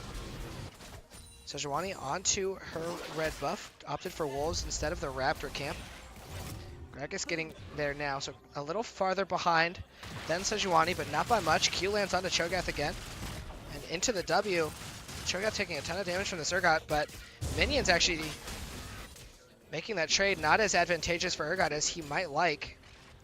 Cho'Gath going to be able to heal up from that passive, stay healthy in this lane as he tries to get last hits under tower. Scrying Orb popped by Gragas, spots out Sejuani in the tri-bush, so no gank opportunities there. Urgot's going to go and ward and make sure he stays safe.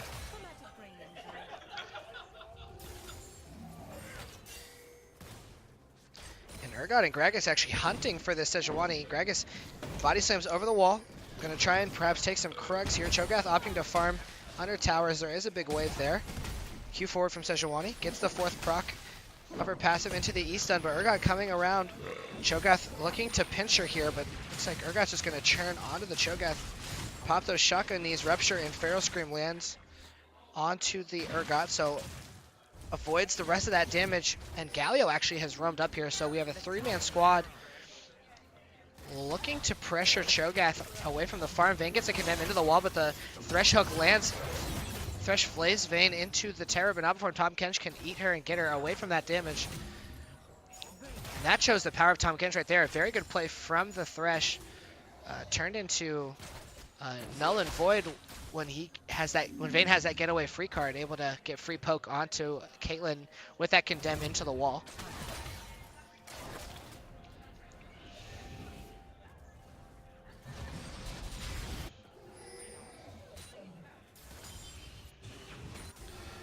Early cloth armor from Cho'Gath. Gonna look and counteract as much damage as possible from this Urgot so he can survive the lane. Sejuani in the bot lane. Urgot looking to turn this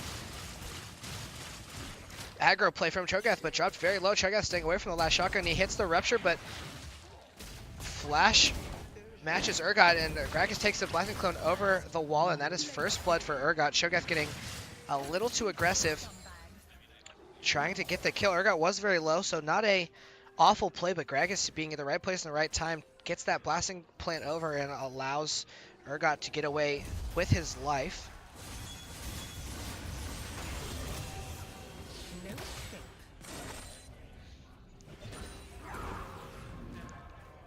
Galio almost out of mana, gonna have to back here if he's gonna be able to match Malzahar's wave clear.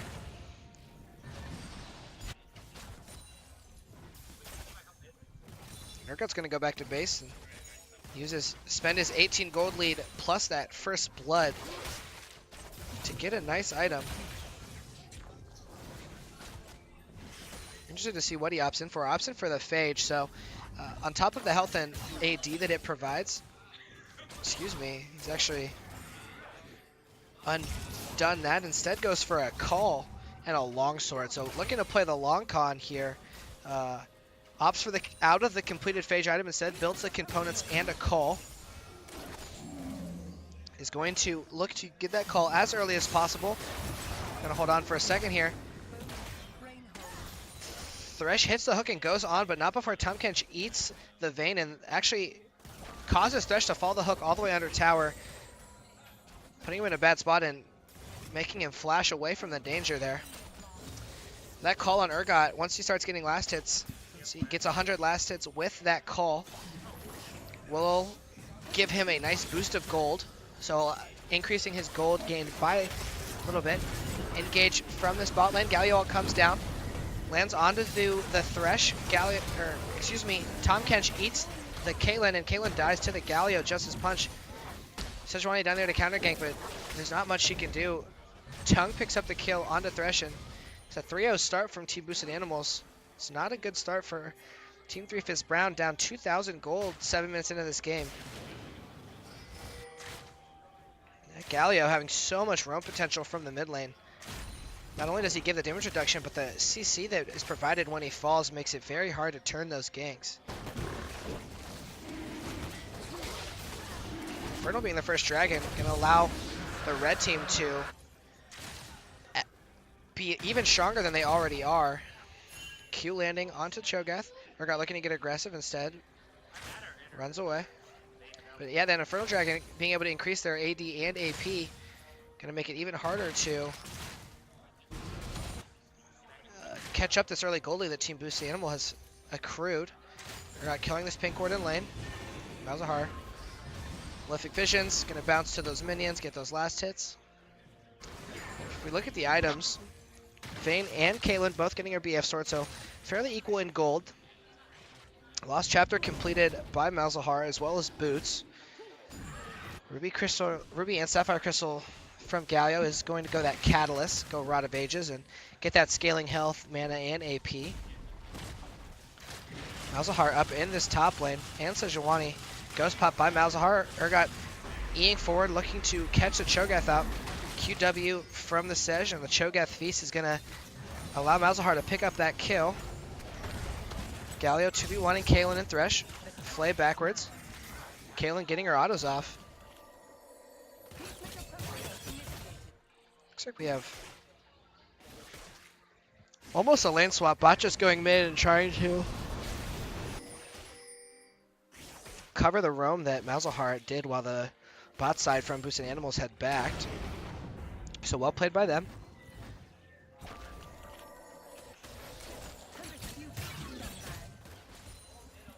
Glacial Shroud picked up by Cho'Gath, so some early armor and cooldown reduction. Gonna keep himself alive. Also goes a Ruju Bead, will be built into that Righteous Glory. Vayne tries to tumble away from that Piltover Peacemaker, but instead tumbles into the wall and still gets hit by that ability, so a little poke damage. Let's get quite a bit of health back from the Relic Shield from Tahm Kench, so staying healthy. Gragas waiting in the wakes. Urgot hits his E, knocks Cho'Gath back, and pops his W, is doing a ton of damage. Explosive Cat goes up, but actually misses. Flash from Cho'Gath to try and get away, but not before the chain can pull him in, and Crabgot rips apart that Cho'Gath. So good gank by the Gragas. Cho'Gath blowing Flash. Urgot and Gragas both saving there, so Cho'Gath being in an even more vulnerable spot than he was before.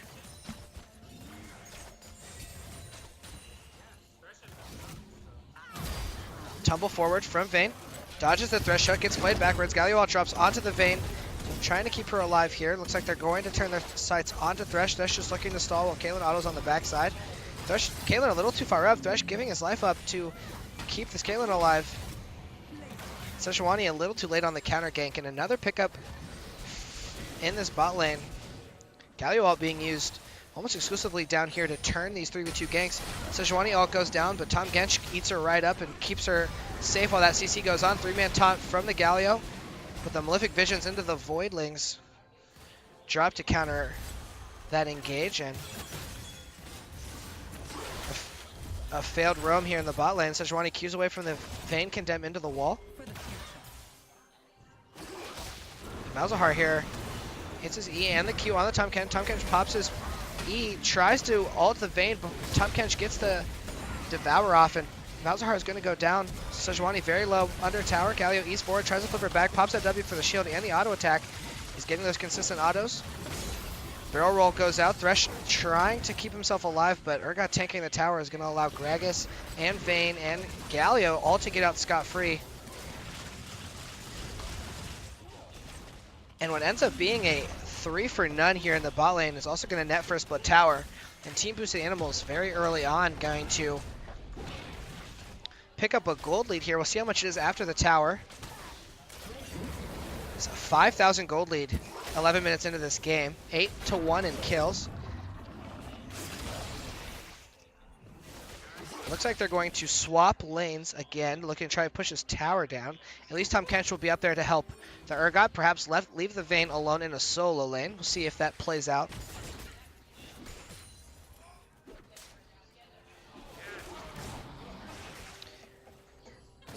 This is a bad spot to be in here in their second game. Tahm Kench flashes forward. Support fighting a top laner. This Cho being very weak is half health against this Tahm Kench. And with Cho out of mana, this Tahm Kench, although he's support, is able to do whatever he wants against that Cho'Gath. Vayne going up in this top lane, and again swapping lanes and putting the top lane in a bad situation where they're going to be able to take a tower for free.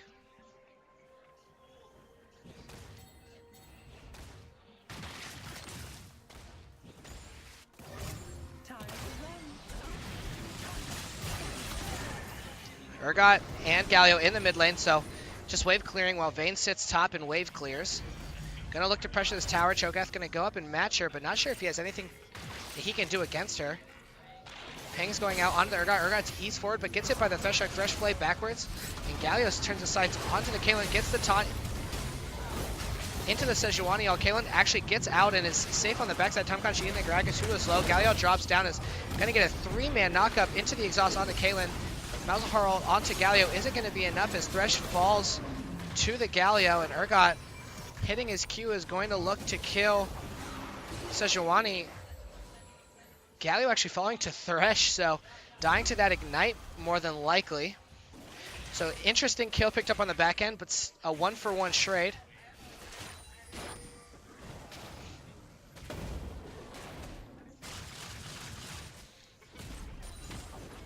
And as we get to this 15-minute mark, some big item spikes being picked up. Cho's very low. Vayne flash condemns forward and gets the crit auto.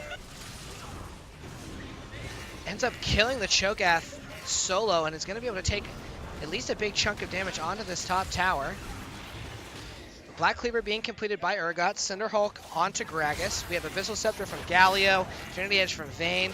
All the champions from Team Boosted Animals hitting their first item power spike, and Team 3 Brown nowhere close to completing items right now, other than Sejuani's Cinderhulk. So at a very hard spot. On top of this, Infernal Dragon are having a hard time competing in damage or tankiness here. Sejuani does secure the Earth Drake, although there is pressure on her from that. Tahm Kench eats her and spits her out. Gragas picks up the kill and then body slams over the wall. Galio walks into the pit, gets a 2-man taunt, knocks the Caitlyn up and drops that Winds of War, but now is stuck with 4 people, and not sure if they're stuck in with him or he's stuck in there with them. It looks like Caitlyn gets the kill. Gragas trying to get away, gets the heal from his passive.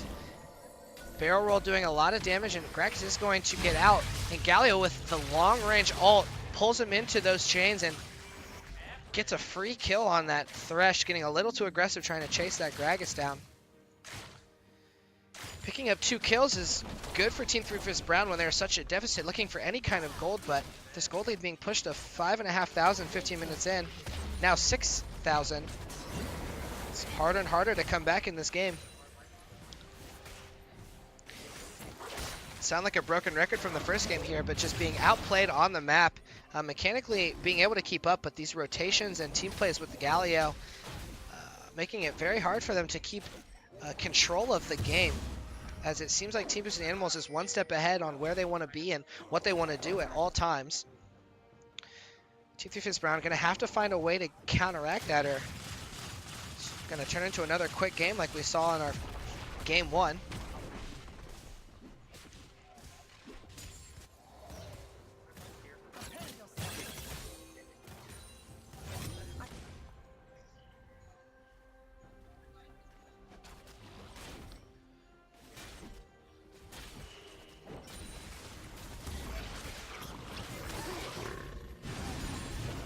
Infinity Edge and Seal coming out from both of these ADs. Pickaxe actually completed by Kaylin. Not sure what that is going to build. Oh, excuse me. Kaylin not with her Infinity Edge yet. It's going to hold on for a second. We have a team fight. Galio on the back line, looking to keep off the carries. Rift Herald secured by the blue team, and Sejuani dying in the middle of fourth. Thresh does hit the hook, but Vayne in her ult is going to be able to do a ton of damage. 3 shots to Malzahar, and Vayne has turned her sights onto Kaylin. Gets the crit auto. Kaylin hits the 90 caliber net and gets the slow Thresh hook into Flay under tower from the Vayne. Almost kills her, but not before Tahm Kench can devour her. And that is a 3-for-0 trade again for Team Boosted Animals. Now 8,000 gold lead.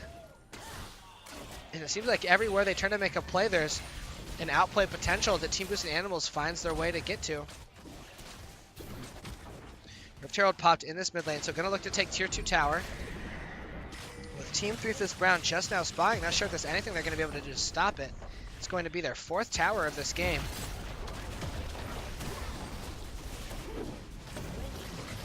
Now at 9,500 gold lead, 17 minutes in. Team Boosted Animals is just picking apart the map.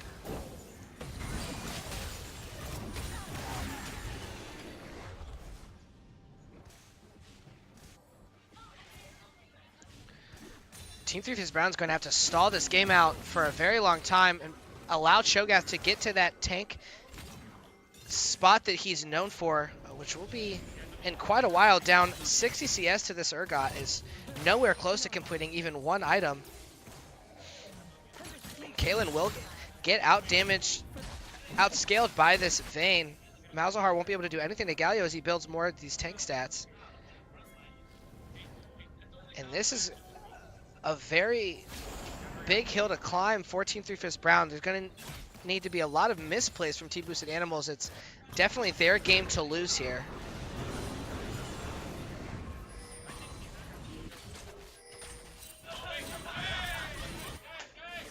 Dragon and Baron spawning in a minute and a half. So both of those objectives will be on the map.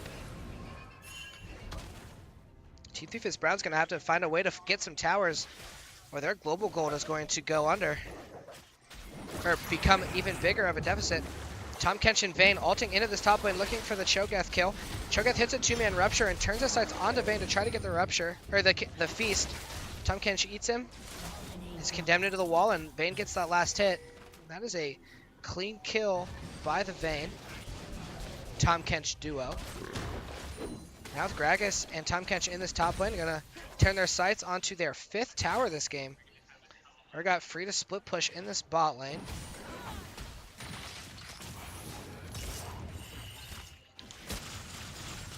Urgot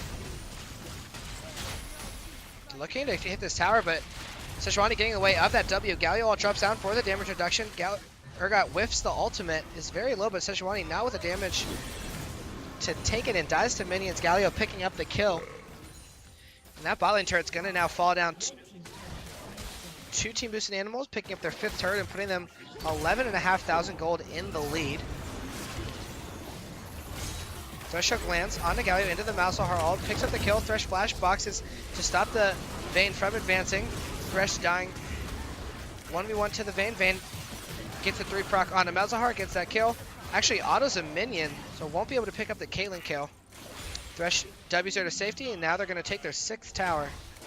So 19-5 here, 20 minutes into this game. And the safe bet would be This is going to be another victory for Team Boosted Animals. Can't say 3/5 Brown is out of it yet. I've seen worse, better comebacks. Cho'Gath trying to get to this Urgot. Urgot jukes backwards, pops a W for the shield. Gets hit by the Sejuani stun and dies to that auto attack. Caitlyn 90 caliber netting forward. Trying to damage them while they have no mana. Vayne getting autos onto this Thresh though, and if she can kill the Thresh, they might be able to turn it. Galio shows up, hits the Winds of War onto Thresh. Thresh saved by the heal from Caitlyn, but won't be enough as Vayne tumbles forward and gets a static shift proc. Malzahar gets some Malefic Visions into that Cubit. Over aggression from the Thresh nets Team Boosted Animals another kill. Galio turning onto the Malzahar, but Malzahar passive being up, keeping him safe from that crowd control. Sejuani and Cho'Gath joining the fray. Galio eing forward, trying to stay away. Flash from Sejuani, gets the 4th proc into the stun, but Tahm Kench able to just eat him up and run away, but Sejuani ult stops him in his tracks. Flash from Cho'Gath, looking to get the feast onto Galio. Gragas and Urgot flanking from the back end. Team 3/5 Brown are going to have to give everything they have to try to carry up these kills before they get cleaned up from this pincher. Caitlyn ulted back into turret range, gets the lifesteal, but still ends up dying to the tower. Vayne with a double kill, and Urgot picking the solo kill onto Malzahar. And that is a 4-for-2 trade for Team Boosted Animals, and looks like they're going to take a lane and push it down. Not with not as many threats up as normal, not going to be able to push too fast. They're just going to clear some waves out and go back and spend gold. If we look at these builds, Death Dance completed by Urgot, so taking that reduced damage, healing for physical damage he deals, Righteous Glory from Gragas, Thornmail from Galio, Static Shift, Rapid Fire Cannon, and Affinity Edge from Vayne, and Locket from Tahm Kench. All these champions hitting major item spikes. Damage from champions around, Galio and Tahm Kench excluded as they are getting tankier and tankier by the minute. And with 1 items completed on Team 3/5 Brown, we're struggling from a pure gold perspective, down 14,000 gold 22 minutes into this game. Urgot failing the jump over the red buff, but gonna look to try and turn this and fight, see what he can get out of it. Vayne tumbles forward and condemns the Thresh into the wall. Urgot pops that ultimate and gets the fear on Sejuani as he executes the Thresh. Vayne kills the Sejuani just before that ult can go off. Teleport comes in from Galio, and they're gonna turn their sights onto the mid lane and perhaps pushes 5. Gragas hits the E onto Malzahar into the taunt. Once the war goes down, Malzahar's pop ghost is trying to run away, and Righteous Glory comes out from Cho'Gath, so the slow will keep Malzahar alive for now. Team Boosted Animals taking Baron. There's no contest chance coming out from Team 3/5 Brown. Not sure if they know what's going on or if they're just opting to play it safe and try and win in Turtle inside their base.